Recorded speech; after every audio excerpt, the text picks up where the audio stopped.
there at 3. It's after 10 past. He is in, isn't he? One of the big boys wants to see. He always pulls the same trick. Sends for you at 3 and sees you at 3:15.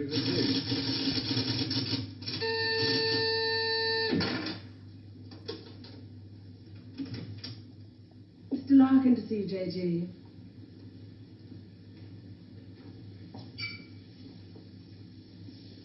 Sorry to kept you. Sit down, Mr. Larkin. Thank you. You smoke these things? King of Kings, sir. Yes. Very surprised we got you to come here, Mr. Larkin. Well, I couldn't see what the CWNS would want with me. Still can't. Do you know anything about us? Oh, I heard one or two things when I was working for the BBC. What did you hear? CWNS set up midway between the government and the TV companies. Anytime the newsreel boys put out stuff with security classification, wars, weapons, political leaks, they get their film through this office. What do we know about you? Larkin. Robert Santor. Yes, it's a family name. Good family. Good education. But you turned your back on all that, didn't you? Tried a little bit of everything. 1955, you wrote some plays for the BBC, then worked for them as a story editor. 1961, you got a 3-year contract as a director, which you didn't renew. Oh, the BBC won't pay money. Well, you're in the money now, aren't you? In 1968. There's your flat in Holland Park, your cottage in Hampshire, 2 children. And a dog and a cat who commute with us to the country at weekends. Well, maybe you knew that already. 6 years ago, there were those shows you did on alcoholism, blood sports, slum clearance. People called you bright, very bright. There were other words they used. Hard-hitting, vital. Now you do only 4 shows a year. The critics call them brilliant. They're high in the ratings, and they're, they're souffles. Little soft in the center. Don't think I'm complaining. Oh, you can complain if you want to. Just call it a friendly professional interest. I'd like to know what happened to alcoholism and blood sports. Call it reaching the age of 35. Call it school fees, 2 fixed addresses. Call it joining the establishment. Call it being a socialist for 15 years in a country that'll never be socialist. Good. There's your wife, Rachel. You married the girl next door. Your 2 children, Rebecca and Daniel, nice little family. 3 years ago, you got yourself a girlfriend. It was serious. Where the hell did you get that, Founder? Just tell me where it stops. Lasted for 18 months. Your wife never knew about it, even when you nearly decided to leave her. Who are you? It's the initials JG, that's all I know. Never met you before in all my life. July the 25th, 1966. You finally decided to break it off with this woman. You said you loved her. You said you loved your children. It was 2 against 1. You had to add it up like that. Sorry, your cigar is burning my desk. Sheila told you all this. We have ways of finding things out. But why? If it's blackmail, the thing won't hold water. It's all in the past. Oh, there'd be pain, of course, for Rachel and the children. But you wouldn't get anything else out of it. No, it isn't blackmail. We've just been interested in you for a long time. Interested? You went back to your wife because you said it was 2 against 1. I call that very responsible. We're interested in very responsible people. In fact, we have a little index for them. We call it their power quotient. A ratio of responsibility as against aggression. Yours is very low. 0.2. That's very low. Just what we need. Sit down. Please. I'm sorry, the language must seem rather strange at first, but we take it very seriously. Just to show you how seriously, I'm going to tell you how we checked up on you. We call these things surgical transmitters. One was fitted inside you when you went into the Charing Cross Hospital 3 years ago. Appendix, wasn't it? Transmitter? Are you trying to tell me that you listen to every word I say? A machine does. untouched by human hand. There's a little gadget in these things that ties up with the pulse rate. Puts a bleep onto anything that you're excited about saying. British. Power quotient, surgical transmitters, high-speed tape. It's Doctor Who. I'm for the real world, Jack. Good afternoon. I shall just have to give you an example. On July the 26th, 1966, you were talking to this girl, Sheila, about love. You said to her, I quote, "The kind of love I have for you, Sheila, well, it's bed love and it's more. It's staying in bed till 6 p.m. and saying I can't go to the office today. It's eating breakfast at twilight, laughing at leaves on the pavement." I don't believe there's any such thing as these surgical transmitters. You got Sheila to tell you all this, then you wrote it down the way I might have said it. You're a good guesser.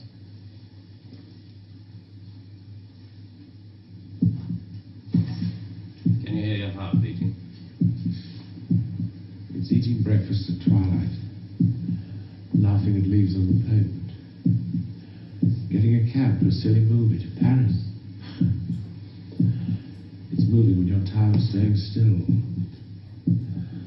And I've done it all before when I could do it with no ties. Now to just be irresponsible. So there really is one of those things inside me.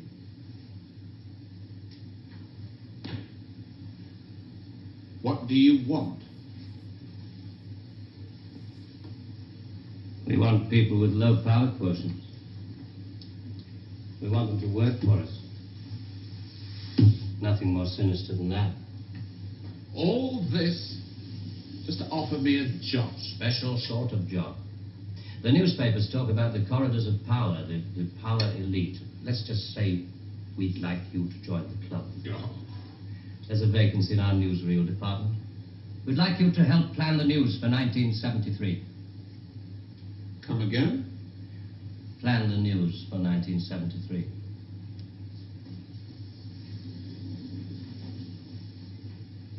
What are you doing? I just want to make sure the sunlight's real.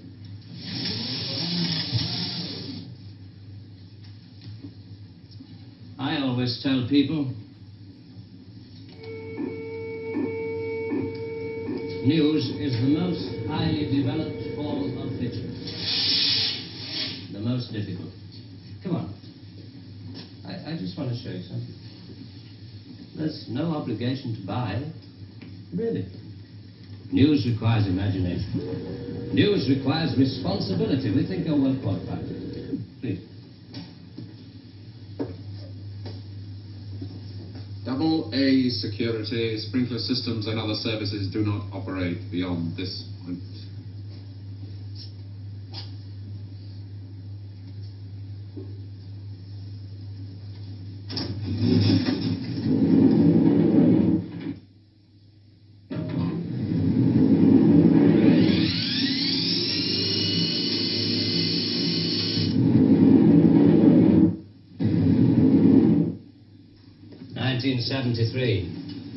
We've only roughed out the news for 1973. Nothing's been given the go-ahead yet, but this is the kind of thing we have in mind.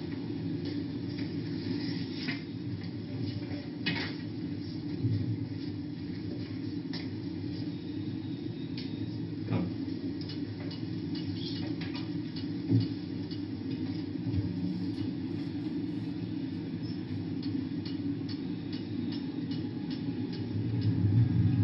Today, April 14th, 1973. First historic pictures by Radstar of the combined U.S.-Russian landing on the moon. Shown here are Majors Webb and Mikhailovich taking their first steps into the unknown, firing their retro rockets to land their spacecraft on the dust-covered surface. A comforting note for us stay-at-homes, both the Pentagon and the Kremlin have announced that the moon has no strategic value. A comforting note for us to stay at home.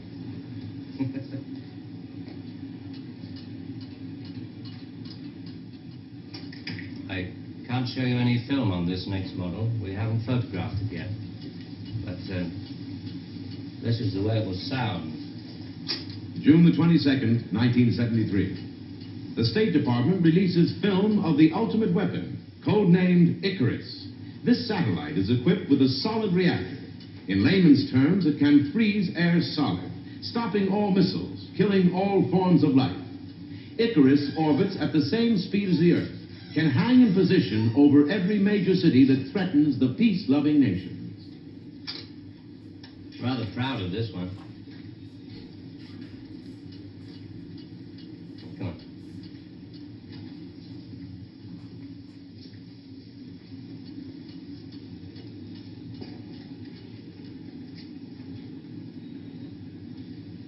Please, sit down, Mr. Lutton.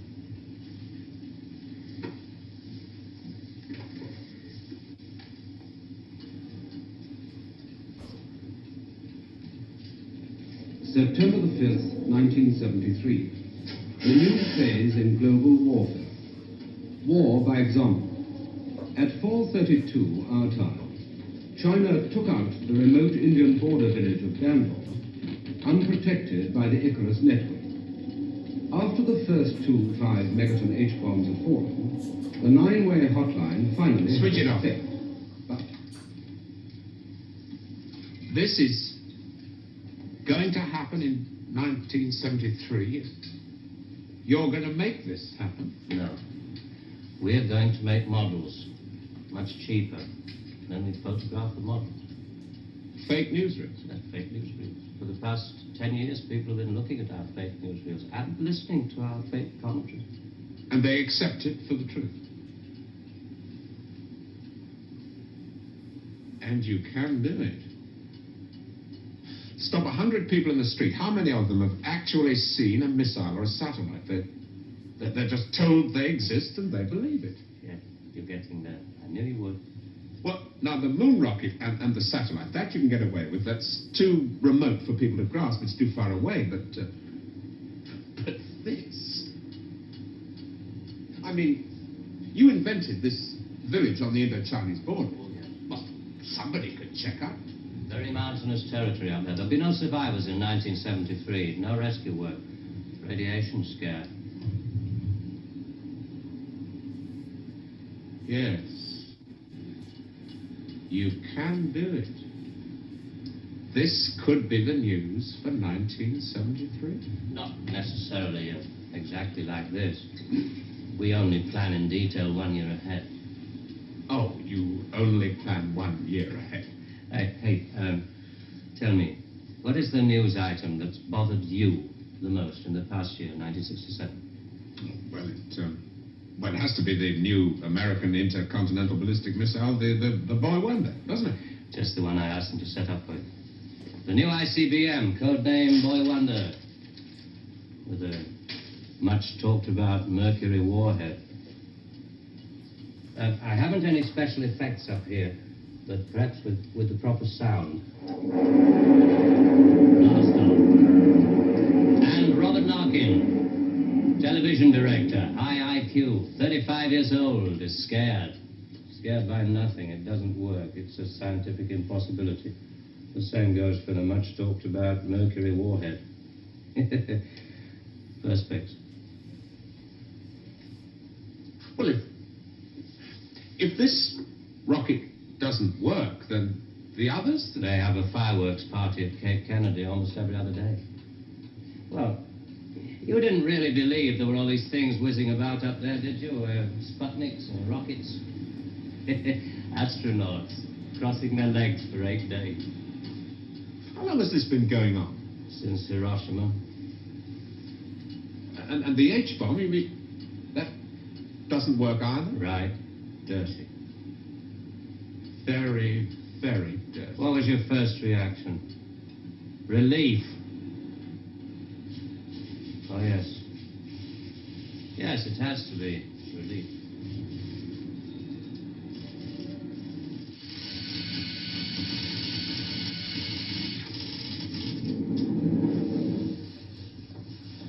Only 12 people are allowed beyond this point.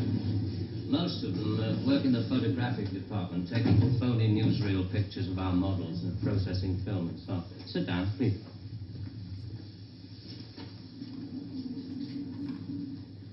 Ah, pretty pictures from our stills department.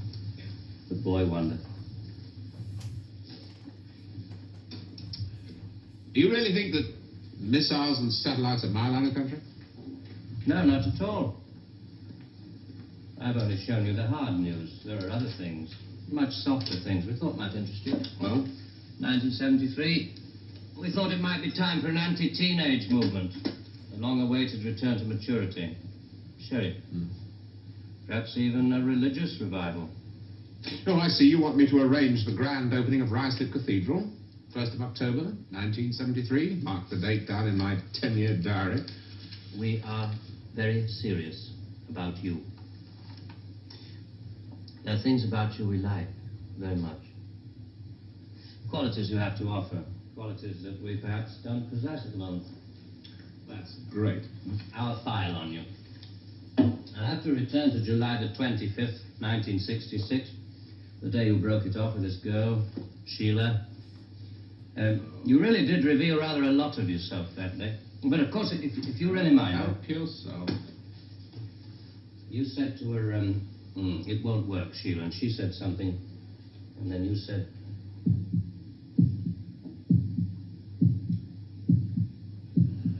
You remember I went away with Rachel and the kids to the seaside? It was midweek and this huge stretch of sand was empty. Just a circle of footprints around 3 sand castles and tracks out to sea. The whole damn day of my family marked out in front of me. The sun was going down. Rachel kept calling the kids to get dressed. She picked up buckets and spades, corny bloody things like that. I was up at the car. I looked at those footprints, and I knew those people were slipping away. There were things I could tell them. We rather like that bit about footprints. You see, in this job, some of us have got rather a long way away from the idea of footprints in the sand. Those footprints were made by my children. Now you want me to scare the hell out of them with every bomb from A to H inclusive. Well, why? I mean, when did it all start? 1945. You may remember the Americans let off their 2 atomic bombs. Well, they didn't want other people doing the same thing. I mean, you do see that, don't you? Oh, I don't know. Well, to scare the people off, the Americans put it out, and the atomic bomb was halfway along the line to something much bigger, the hydrogen bomb. It didn't work. They spent 5 years in negative research. Well, what about the Russians? They're supposed to have quite a pile of these things. We were surprised when they started their tests. Then we got a few feelers from their Secret Service. Nowadays, we work very closely together. Oh, all these stories about spies going off to Russia. Mr. Philby, remember? Just good copy for the Sunday papers. Good copy. Well, the Chinese. I mean, they've just announced their bomb. Yeah, we played along with it. We recorded their phony explosion. We're rather hoping the Chinese will come along, complete the pattern, you know. In Vietnam, hundreds of people are being killed every week. Well, you can't do that with your models. No. And you can't kill people of bad habits in 2 generations. They like to carry rifles. They like to put lines on maps. And we let them because we control the situation. There's no danger of world war. Just a simple choice for everybody. Capitalism or communism. Strawberry or vanilla. It all adds up to the same thing now we've got rid of the big bangers. Well, how can you be sure that Johnson, Kosygin aren't working on other things? Poison gases, bacteria. Pathetic man of your intelligence. You don't want to destroy the world. Neither do I. What makes you think that presidents are different? Well, they've made some pretty good stabs at it in the past. It wasn't the right sort of control then. Nowadays we know better.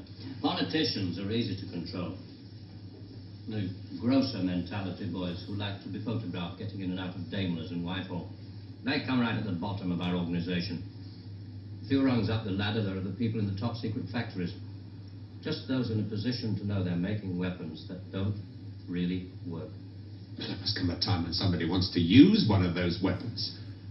I mean, somebody is standing there with a finger on the button. Well, that's the beauty of it. Nobody presses the button. We control all the crises. We build them up and we shut them down. We. Again. Yeah, I'm coming to that. Near the top of the hierarchy, there are the economists, top civil servants, top brass in the military. Those men who are supposed to view the nuclear tests and so on. And above them, CWNS. Right at the top. Classified World News Service. Just who the hell are you? It's obvious, isn't it? Just a very few of the top people in communications in every major country in the world. Oh, you mean you run all these magazines? No, of course not. We just get them to take some of our coffee every week. Television is much more important to us. All happens so quickly. You say you can put out what pictures you like on television. Doesn't anybody try to stop you? No, nobody wants to. 99.386% of the population wouldn't believe this conversation. And the rest are working for us. And they're the top minds, the really responsible people. They know they're guaranteeing the lives of their grandchildren the only foolproof way. Scaring the hell out of their grandchildren. Well, I won't buy it. You must admit there has to be some kind of control in this world of ours. Look at this. And remember that 1/4 of the world is starving. There are the full bellies and the empty bellies. Some of the empty bellies carry rifles. Well, we full bellies are getting a bit flabby. We're not very good with rifles anymore, so we've devised 2 ways to keep the empty bellies under control. One of them is this fictitious hydrogen bomb we've talked about. The other one is money. Enough money to fill some of the empty bellies and put a hopeful smile on the faces of the others. A great wall of money all around Britain. And it's no secret that the British economy is in trouble at the moment. So we have to put that right, too, to stay alive. We have to control the people in this country. Scare an ostrich, buries its head in the sand. You scare a hedgehog, it rolls itself up into a ball. When a woman's frightened, she goes out and buys herself a hat. You mean you scare us so that we'll buy more, so that money moves quicker, production moves up? We don't say scare when we talk about human beings. We say threaten them emotionally. And there are all sorts of ways, not just the big ones like the hydrogen bomb. Overcrowd them a little with bad planning. Sell them too many motor cars. Anything to keep them a little bit removed from reality. Nowadays, people don't work for money. They work for the idea of money. They don't even love for love. They love for the idea of love. They only hate for the idea of hate. It took us 5 years to find a non-addictive drug, one we could pay off against the hard drugs. LSD. You marketed that? Oh, yes, of course. And for a very good reason. Some of these protest movements were getting a little bit too close to the mark. LSD gave them nice little hallucinations. Made them talk like 3-year-olds. Throw flowers at policemen. Now we talk terms. You're not still going to ask me to work for you? I'm afraid I've had to put all this rather bluntly. You see, there wasn't really very much time. It must be rather a shock. Most people realize that the world is controlled from about 6 big cities. But it must be rather shocking to learn that 1/6 of the world is controlled from this building. You mean you? Oh, no. I only rate an office on the 7th floor. There are 2 other offices above this one. And a giant computer system. Link number 4 in world control. A computer? And what's so remarkable about that? It's just a machine that can store a vast amount of information. A machine that knows too bloody much. Now you're being hysterical about it. The computer's very simple. You feed data into it. Anything from the Wall Street closing prices to the North Atlantic weather. And you get decisions. That machine's taken you over. It's just a machine. Extra hands for the people who know how to control it. Well, This one, above us, it's square, in a box. Yeah, I suppose you could call it square and a sort of a box. Do you know why I go away at weekends? To get away from people in boxes. They live in boxes. They get their thoughts, their problems, and their answers out of boxes. And I like to get away at weekends because they're not people anymore. Now, you know all about me. My cottage in Hampshire. But did you know that there's a line of trees that goes right up past the house? And the noise they make is like the sea. Did you know that I find it difficult to sleep in the country? And I like to go and stand in the garden before dawn. And I feel good because I know that my wife and my children are asleep inside.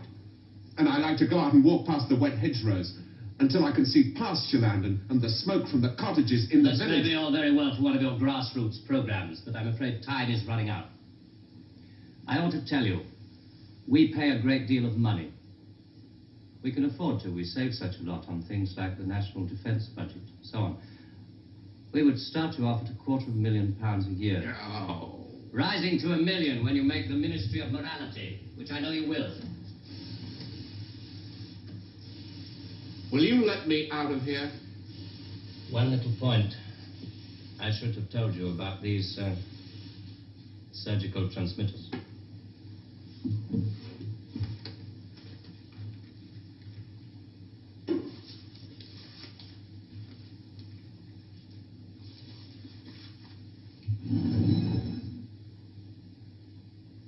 There's enough of this stuff inside you at this moment to kill 6 people. There's a button we can press. I'm sorry about the dramatics. Our boys call these things the oral contraceptive. Keeps them from talking too much. So there must be one of those transmitters inside you. Who presses the button? Extra hands. All this stuff about the computer being extra hands for the men who know how to control it. That machine controls you.